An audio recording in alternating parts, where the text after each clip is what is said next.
নমস্কার। রম্য গল্পমালার পক্ষ থেকে সকল শ্রোতা বন্ধুদের জানাই স্বাগত। আপনাদের সাথে আমি রম্য মাইতি। আজ শোনাতে চলেছি কবি শান্তি বিশ্বাসের লেখা কবিতা মিঠাইয়ের ডুয়ার্স দেখা। ছবি সংগৃহীত। কবিতা পাঠে আমি রম্য মাইতি। আজকের কবিতা মিঠাইয়ের ডুয়ার্স দেখা। বাড়ির সবার সঙ্গে ডুয়ার্স দেখতে চলে এলাম। ঢেউ খেলানো সবুজ চায়ের বাগান দেখতে পেলাম। গরু মারায় বাইসন থাক, তাতে কি আর হয়। ঠাকুরদাদা আছেন বলে মনেতে নেই ভয়। বনের পথে বাঁদর নাচে, ময়ূর গেল দেখা।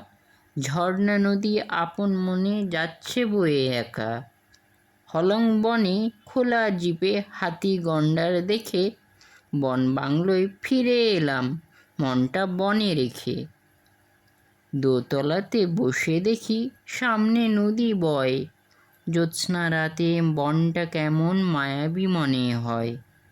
হাতি গন্ডার চিতারা সব খাচ্ছে নদীর জল।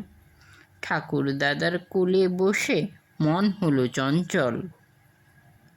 সকাল হলেই ফেরার পালা, যাব শিলিগুড়ি। রাতের বেলায় ছেড়ে যাবে কলকাতার গাড়ি। ঠাকুর দাদা হেসে বলেন বুলিয়ে চুলে হাত, মিঠাই দিদু শোবে চলো, এখন যে মাঝরাত। কেমন লাগলো আজকের পরিবেশনা? কমেন্ট বক্সে অবশ্যই লিখে জানান। কবিতাটি ভালো লাগলে লাইক এবং শেয়ার করতে ভুলবেন না। পরবর্তীকালে নিত্য নতুন নানা স্বাদের গল্প কবিতা শুনতে এখনই আমার চ্যানেল সাবস্ক্রাইব করে পাশে থাকুন। ধন্যবাদ।